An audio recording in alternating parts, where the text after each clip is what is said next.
Good evening, everyone.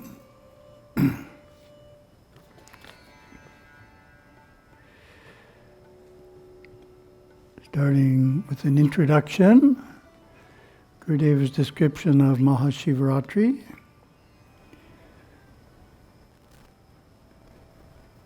It's found in Dancing with Shiva, Shloka 97. Mahasivaratri is the night before the new moon in February-March. We observe it both as a discipline and a festivity, keeping a strict fast and all-night vigil.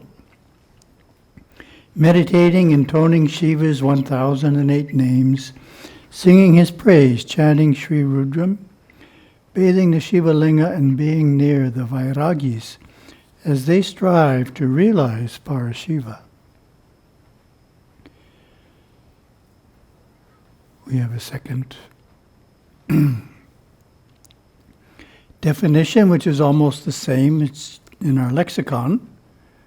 Instead of saying strive to realize Parashiva, it says worshipping Shiva as the source and self of all that exists. That's nice. My talk this evening is on the idea of realizing absolute reality, Parashiva, and presenting a few different ways Gurudeva has described it over the years. The earliest description Gurudeva shared that I'm aware of is the talk entitled The Self-God, which he gave in 1959. So we have two paragraphs way back from 1959. The self, you can't explain it. You can sense its existence through the refined state of your senses, but you cannot explain it. To know it, you have to experience it. And the best you can say about it is that it is the depth of your being, the very core of you. It is you. If you visualize above you nothing, below you nothing, to the right of you nothing, to the left of you nothing, in front of you nothing, in back of you nothing, and dissolve yourself into that nothingness, that would be the best way you could explain the realization of the self. And yet that nothingness would not be the absence of something like the nothingness inside an empty box, which would be like a void. That nothingness is the fullness of everything, the power, the sustaining power of the existence of what appears to be everything.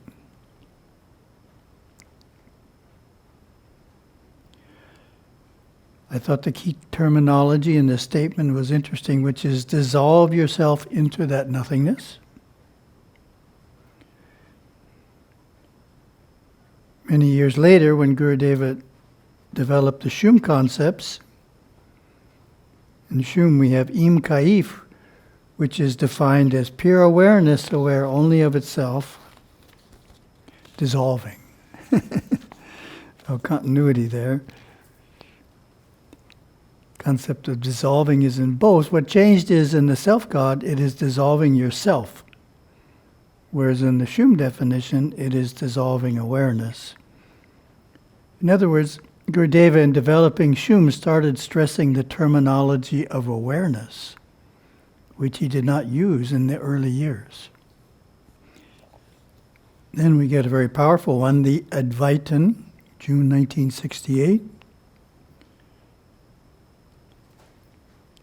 The inmost center of consciousness, located only after the actinic forces dissolve concepts of form, and even consciousness being conscious of itself, is found to be within the center of an energy spinning force field.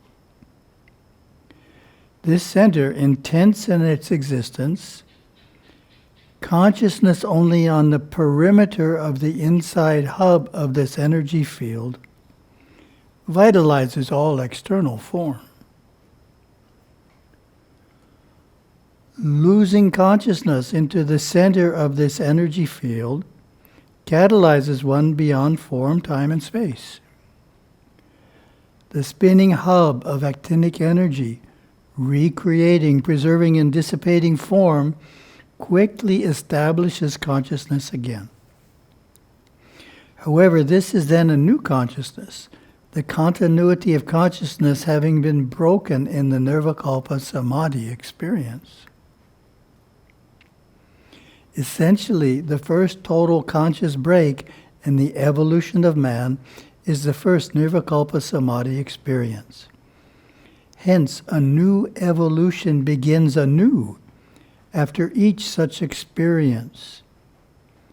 The evolutional patterns overlap and settle down like rings of light, one layer upon another, causing intrinsic changes in the entire nature and experiential pattern of the experiencer.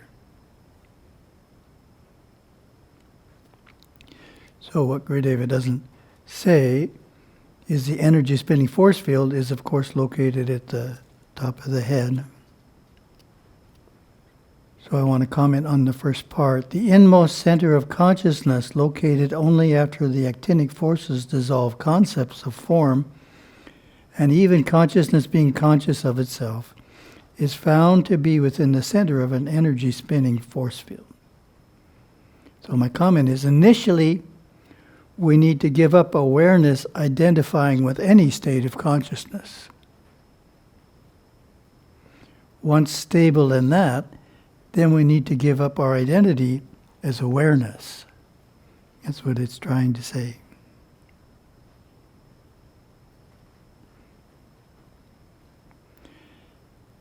The actinic forces, even consciousness being conscious of itself, the actinic forces dissolves that. Well, that one's pretty deep. This one is easier. But it gives good visual images.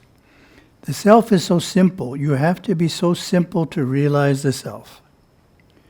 Not simple-minded, but so unattached. Awareness has to be able to move so nimbly through the mind, like a graceful deer going through the forest, so deftly through the mind that none of the sticky substance of the mind, so to speak, sticks onto awareness and holds it steadfast for a period of time. And only with that agility can you move awareness in quickly to the source, in on itself, until you come out having realized the self. It is an experience you come out of more than go into. If you were to explain self-realization in another way, look at it in this way. Right out here we have a swimming pool.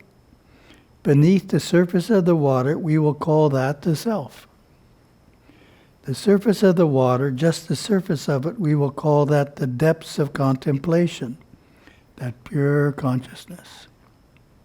The most super rarefied area of the mind, the most refined area of the mind of pure consciousness. We are going to dive through pure consciousness into the self. We will call the physical body awareness.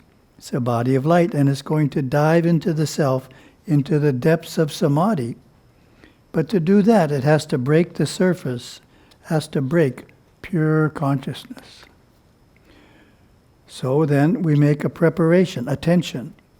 We take all our clothes off, we put on a bathing suit and walk around the pool. We are getting ready for this great dive. Concentration, we pull our forces together. We don't quite know what is going to happen to us. Meditation. We look over the swimming pool. We look over the whole thing. We are studying out the philosophy of just what we are going to do. We even try to measure the depth of the self. We talk to people about it and ask, have you jumped in there? Some say no, but I intend to one day, and others will answer yes.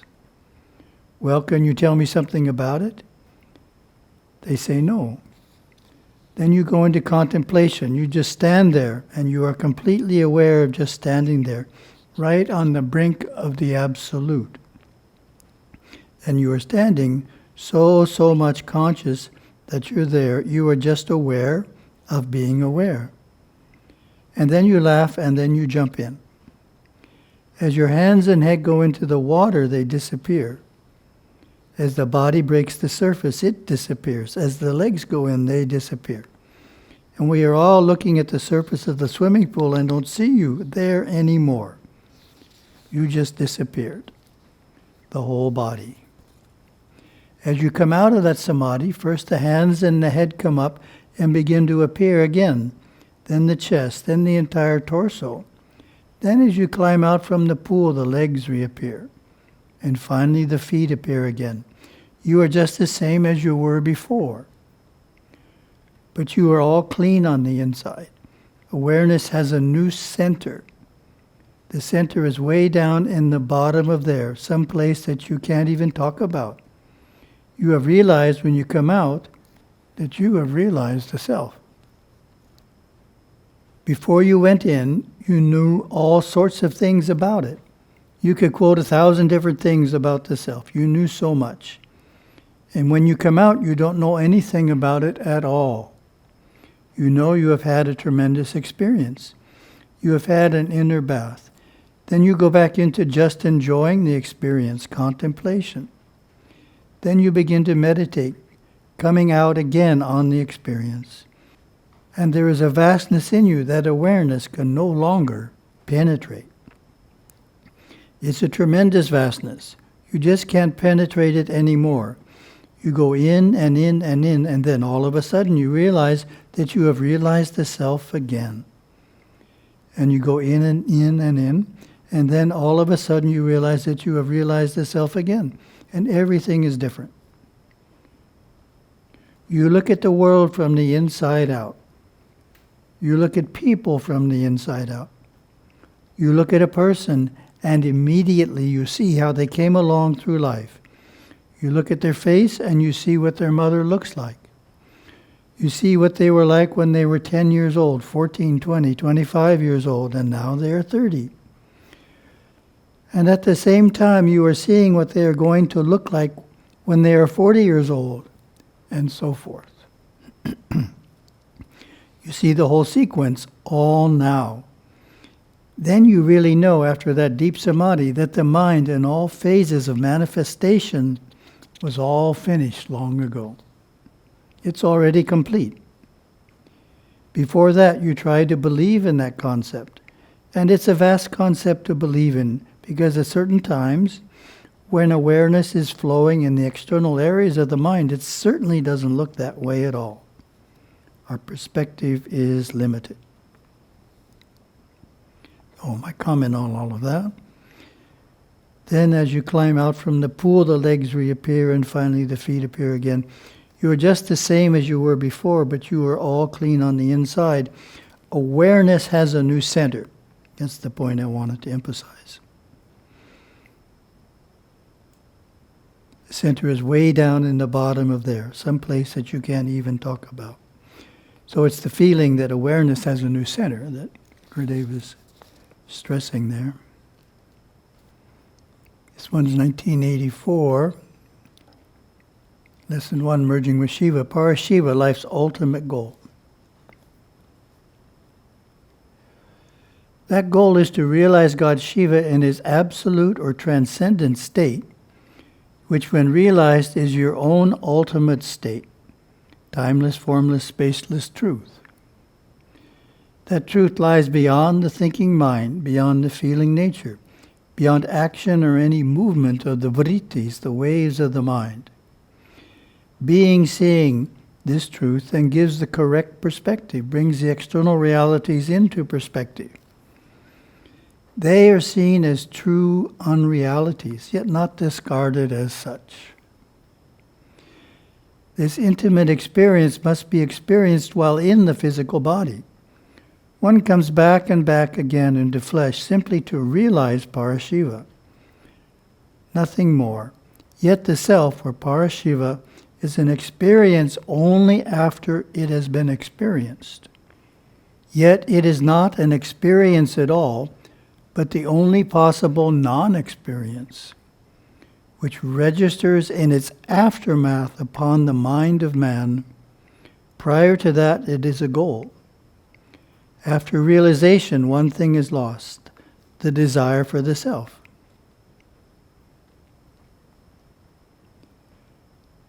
Well, this is the only place I recall that Gurudeva uses the term non-experience. It is the only possible non-experience. What does that mean? The experiencer is awareness, and when awareness is momentarily not present, it's dissolved. That is what is meant by a non-experience. So awareness has to figure out afterwards what happened when it wasn't around. 1984, Lesson 2, Merging with Shiva, like a child's self-discovery. Look at a child standing before a mirror for the first time, feeling its nose, ears, eyes, and mouth, looking at itself reflected in the glass. Feeling and seeing what has always been there is a discovery in experience.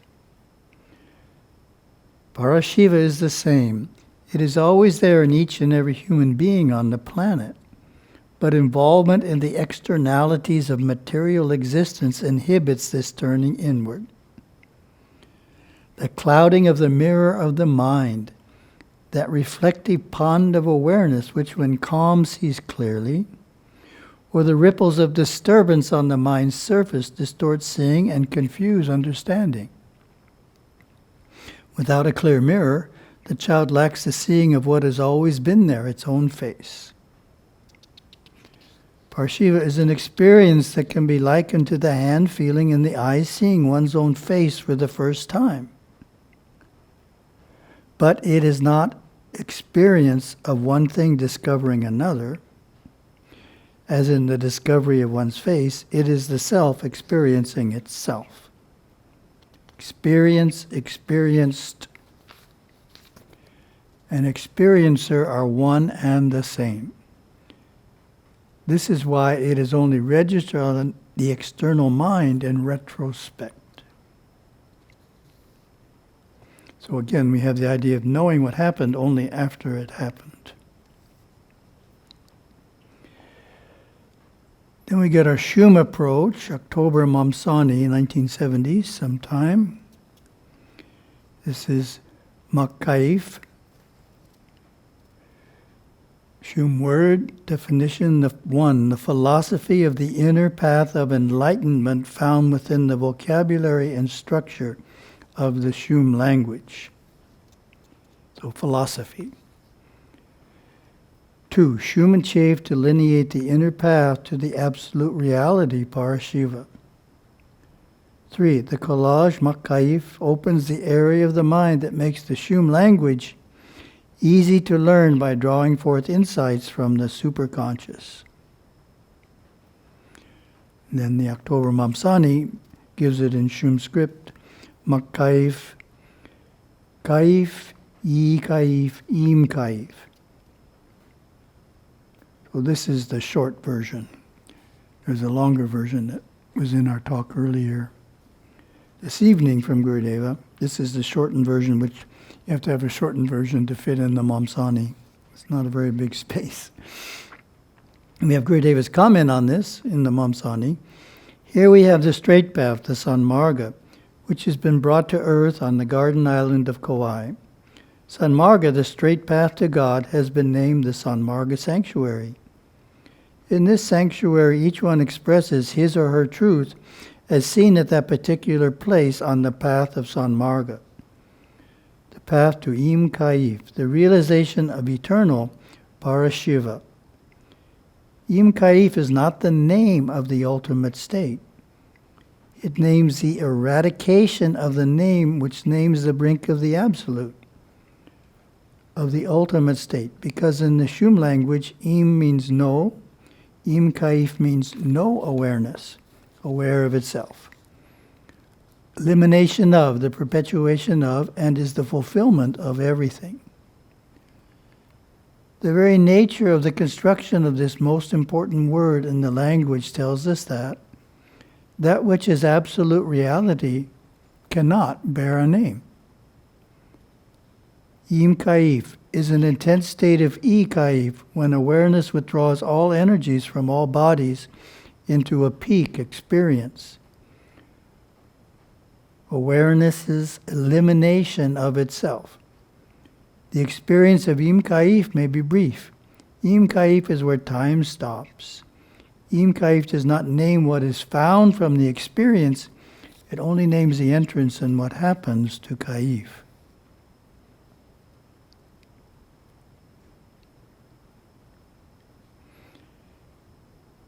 So my commentary is, it's a 3-step experience. First step, Makai philosophy starts with giving up the states of consciousness we normally dwell in. We need to disconnect or temporarily give up our normal routine of thinking and feeling so that we are just the experiencer, awareness. Step 1. Second step, the experience of just being awareness needs to be sustained or lengthened. It's the idea of ikaif. We're lengthening it. It's not just for 10 seconds. And then that makes possible the third step. The experience of just being awareness needs to be given up in the effort to dissolve awareness so that the self alone remains. Thank you very much.